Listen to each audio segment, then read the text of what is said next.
watching Halton News right here on your TV. It's Friday, May 1st, and I'm your host, Sherry Ford, in for Jessica Kading.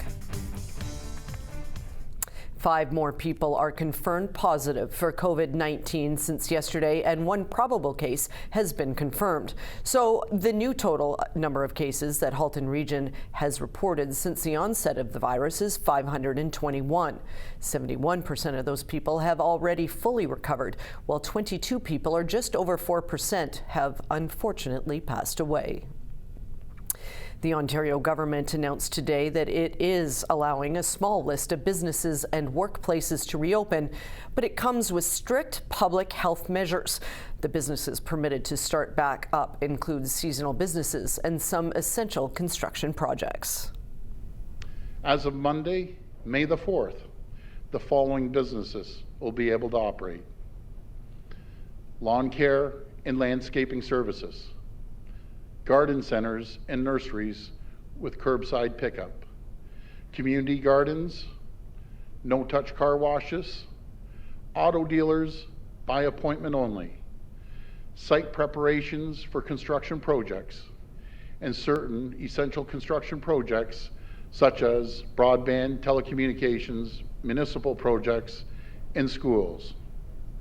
Marinas and golf courses will also be allowed to start getting ready for the season, but not open just yet. Folks, our hard work and perseverance, our patience is paying off. We're at an important starting point, and we should take today as a sign. Today's news shows us that if we stay the course, if we stay vigilant and take the measured approach, we can keep moving in the right direction. Statistics Canada and the Canadian Chamber of Commerce released a Canadian survey on business conditions. It provided the most detailed insight yet into the impact of COVID-19. Joining me now is the president of the Oakville Chamber of Commerce, Drew Redden. Thanks for taking the time to talk about this survey today. Let's just jump right into it. Clearly, the most jarring news to come out of this survey is just how many businesses have been affected negatively during this time. Absolutely, and you mentioned off the top that this is the most comprehensive collection of data we've seen since the COVID-19 pandemic. 13,000 respondents, businesses from across the country, from right here in Oakville and Halton, fed data into this. And there's some really scary numbers in that. 51% could not operate for longer than 90 days without a revenue source. 80% of businesses have experienced a medium or high drop in demand for service or products. And most importantly, 40% of businesses that participate in the survey have laid off staff in some form or another. So, it just doesn't open all at once, and there will be phases. And the Premier has given some hope, releasing guidelines for the businesses to follow when that date happens to open up. Part of your survey looked at how viable businesses can be with a phased-in opening with social distancing, and no doubt that it'll be hard on some businesses still, and we'll still see some of them fail even with the phased-in opening. Absolutely, but businesses are anxious to open their doors. We've seen some great innovation from businesses across Oakville and across Halton, curbside pickup, new delivery options. So we're seeing the entrepreneurial spirit in Oakville. People are ready to open their doors, ready to apply the rules that the province lays out. Going back to that survey, we talked about 51% of businesses believe they cannot operate longer than 90 days without a revenue source. Even if we're able to welcome some customers in, get that economy moving, it's going to take a long time to restart our economy to get to where we need to be. But any little bit, any phase-in approach is really important. And we need to get the economy moving, and we need to do it responsibly under the guidelines of what the province and the federal government set out. But our economy is ready to go, and we need to get going on it. Well, let's hope that date gets announced soon. Thanks so much for your time, Mr. Redden, and stay well out there. And obviously, that interview taped with the Chamber of Commerce was held yesterday. At approximately 12:45 Friday afternoon, Halton Police Service received a call regarding a male who had barricaded himself in a home in Oakville, possibly with weapons. Police then warned people to shelter in place in the area of Mississauga Street and Honeyvale Road. Pedestrians were not allowed in the area either. A woman did exit the home a short time later unharmed, and police then entered the home, at which time the male was apprehended. He was taken in for assessment. There is no ongoing related threat to public safety. The city of Burlington launched Telepels today. It's a free phone service designed to help adults stay connected as everyone practices physical distancing to help flatten the curve. Through Telepels, users can participate in free over-the-phone host-led chat groups focused on topics like books, music, hobbies, and more. They can listen and learn programs, game shows, a call-in program to ask questions to a guest subject expert, and a program where you can call in and listen to music and stories. Programs run Monday to Friday. For more information on Telepels, go to burlington.ca/telepels. Communities everywhere are finding new and unique ways amid social distancing to celebrate significant milestones such as birthdays and weddings. One that I'm sure you've heard of or seen are drive-by processions, where family members or friends drive by a house with banners and wave and honk. But some have grown too big. Upon review of the provincial emergency orders, any parade in Halton region larger than 5 vehicles at one time will be prohibited. And you are reminded to not gather with individuals outside the vehicle. Halton Hills is hosting town hall meetings weekly to keep residents up to date on COVID-19 related issues. We spoke with Mayor Rick Bennett via Zoom earlier to give us the latest on what they discussed. We had an update of from our recreation and parks, because a lot of people are very interested. When are the parks going to open up? How are we going to work with the user groups and everything else? So we kind of shared a plan. Obviously, the parks are going to be open up. They aren't going to be opening up anytime soon, but we are in constant contact with the baseball, minor soccer, whoever uses our parks. So for a playing field, so we can't project anything right now except for we're trying to get set to go forward. The other good thing is that we haven't charged anybody for social gathering. We've had a few doors we had to knock where people were in their backyards, but once our bylaw showed up on the doors, they dispersed. So we're trying to educate people. And people for the most part are really doing well. We've had 3 virtual town hall meetings, so this will be the 4th one every week. And anybody can, of our constituents, they can go on the haltonhills.ca website and they can watch the meeting live. And what we do is with a CAO, Brent Marshall, and myself, we kind of co-host it. And we do a little updates, and then we usually have a presentation from one of our staff to discuss what's going on. And then after, our CAO, Brent Marshall, and I, we take questions. Mayor Bennett also wanted to remind residents that the current fire ban that has been in place since March 29th will be lifted on Monday, May 4th. Thanks for being here with us on Halton News. We need to take a short break, but we'll be right back with reaction from a local football player who made history Thursday night in the Canadian Football League draft.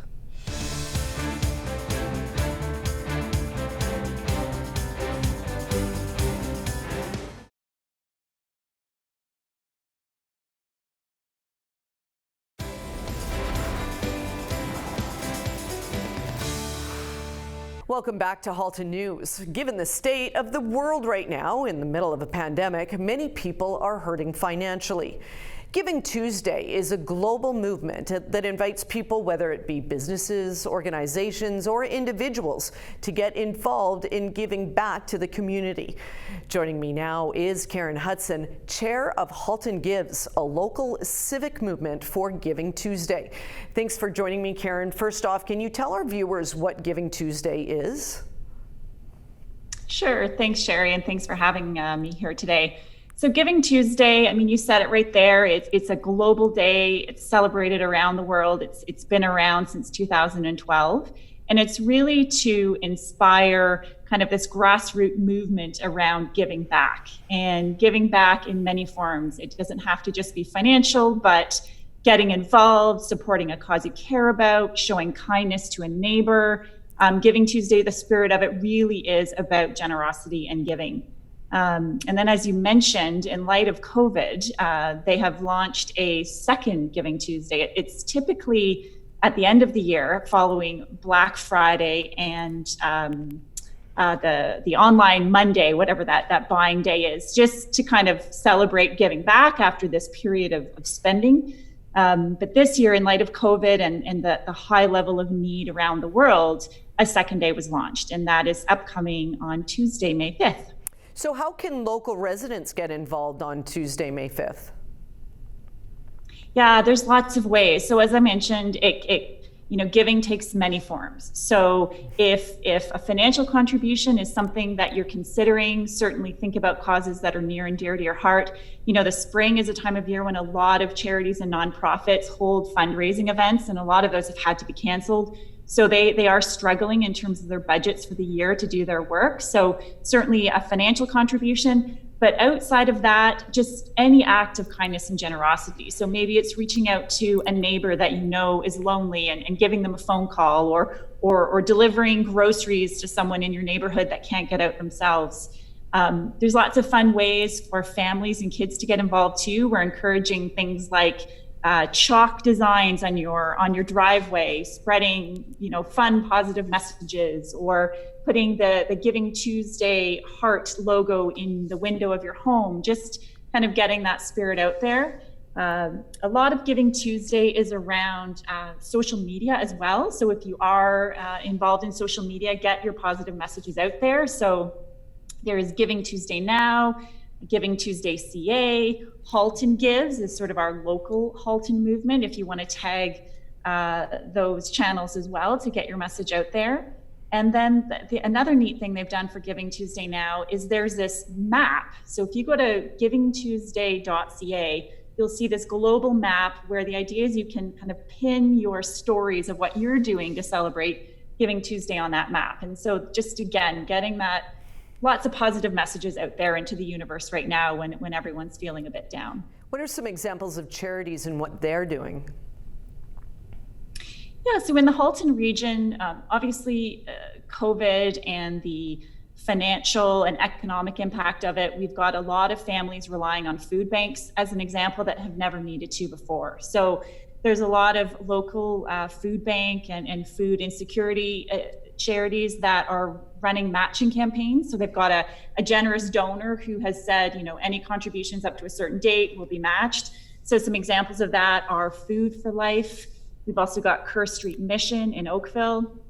And then generally in terms of food banks, the MCRC Infant Food Bank is also encouraging if there's any support in terms of feeding babies during this time. But beyond food insecurity and beyond the food banks, a lot of organizations are pivoting their offer to move it online. So an example of that is HIEC, and they've launched a virtual career lab, which is all about helping students thinking about their futures and their careers. And so it's meant to supplement kind of the curriculum that's coming down from the Board of Education. So lots of great organizations that are, kind of figuring out how to navigate this challenging time. Well, thanks so much for your time, Karen, and good luck next week, and stay safe.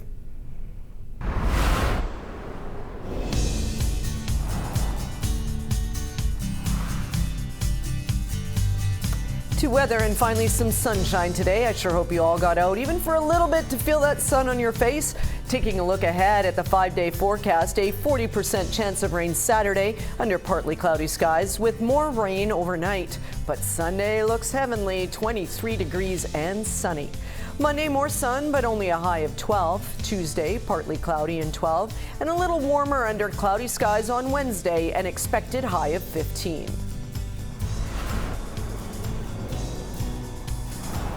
It was a big night for a local football player. Nathan Rourke of Oakville was selected in the second round, 15th overall, tying Jesse Palmer as the highest drafted quarterback in the CFL draft.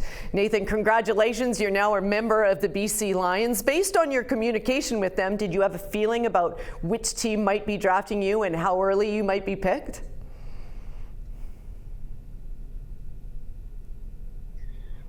Yeah, we identified BC as one of the teams that might be a good situation and might be interested going into the draft. And when they did finally call me, it was really exciting, and we were very excited about the fact that we're going into a great situation with a great franchise, and going to be learning from a great quarterback in Mike Riley. Not a bad city either. I know you were hoping for an NFL opportunity after your very successful college career at Ohio University. When those opportunities didn't materialize, was it difficult for you to turn your focus to the CFL draft? A little bit. It's always been a dream of mine to play in the NFL. But the fact that the matter is that I'm going to have an opportunity to play as a professional quarterback, and that is beyond anything that I could have pictured. And I'm so fortunate to be able to say that, which still sounds weird. But I'm just beyond thankful for that. And I think that the NFL opportunity might still come. But as of now, I'm going to be using it as motivation, and I'm hoping to be able to contribute with the BC Lions as quickly as possible, and to be able to learn as much as I can. What's your biggest adjustment that you foresee moving from your offensive system at Ohio to those used in the CFL? I think the terminology. I just spoke with the offensive coordinator just recently, and seems to be some turnover from the West Coast offense that is used a lot in the NFL. And that was going to be, if I was going to go to the NFL, that was going to be something that I was going to have to learn, the terminology, the language. There is going to be a learning curve there, and then obviously going back to the Canadian League, that will be a transition for me as well. Hopefully not as long, because I did have some experience playing it. But that is something that I'm going to be embracing with open arms, and I'm looking forward to the challenge. I heard that when you did your pre-draft interviews with teams, you were grilling them as much as they were grilling you. What kinds of questions were you asking? Well, I was really trying to figure out the situation in terms of how many quarterbacks would be there when I got there, if they were to draft me. I wanted to know what kind of offenses they were running, and just kind of get a taste of what I was getting myself into. That's the big thing. I did a similar thing when I was looking for a Division I scholarship, when coaches would come in and I would ask them about things and try to get a feel for what they were about, and do my best with my own research. I think that's important. I want to thank you for your time, Nathan, and good luck in the CFL, and hopefully your dream to make it to the NFL. Thank you so much for having me. To business now, and the Ontario government is offering a new free 511 app, which will provide truck drivers immediate access to the information they need to stay safe, fed, rested while delivering essential goods across the province. During the COVID-19 outbreak, the 511 app provides images from over 600 cameras and includes up-to-date highway information on construction, collisions, and road closures. It also identifies open rest areas and locations throughout the province that offer food and fuel. The app includes an easy-to-use map view and features a drive mode that provides hands-free audio alerts. Now let's take a look at today's closing markets.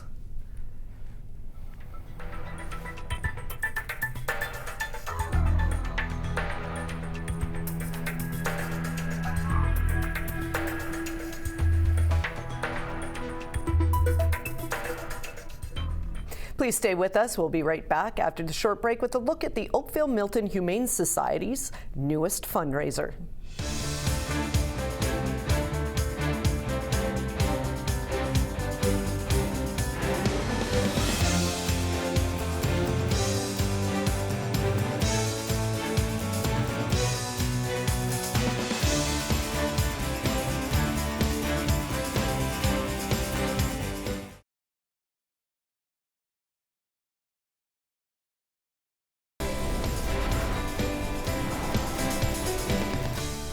You're watching Halton News across the region. I'm Sherry Ford in for Jessica Kading. How would you like to play a virtual board game while raising money for the Oakville Milton Humane Society at the same time? Well, the animal shelter has launched their Mission Possible fundraiser this weekend. This year, it's Mission Possible Homeward Bound. And originally, it was like many events during or just before this crisis began. It was meant to be an in-person event at Oakville Place. And so we had to get really creative and think about how we could take something that was supposed to be in person and make it into something that would work virtually. We took it to a different level, which is sort of an online game where we will have a giant game board where players who sign up to participate will move through our game board. Now, the game board is set up like a makeshift shelter, essentially. And so when a player signs up, they are representing an animal that has come to the shelter and received care from us.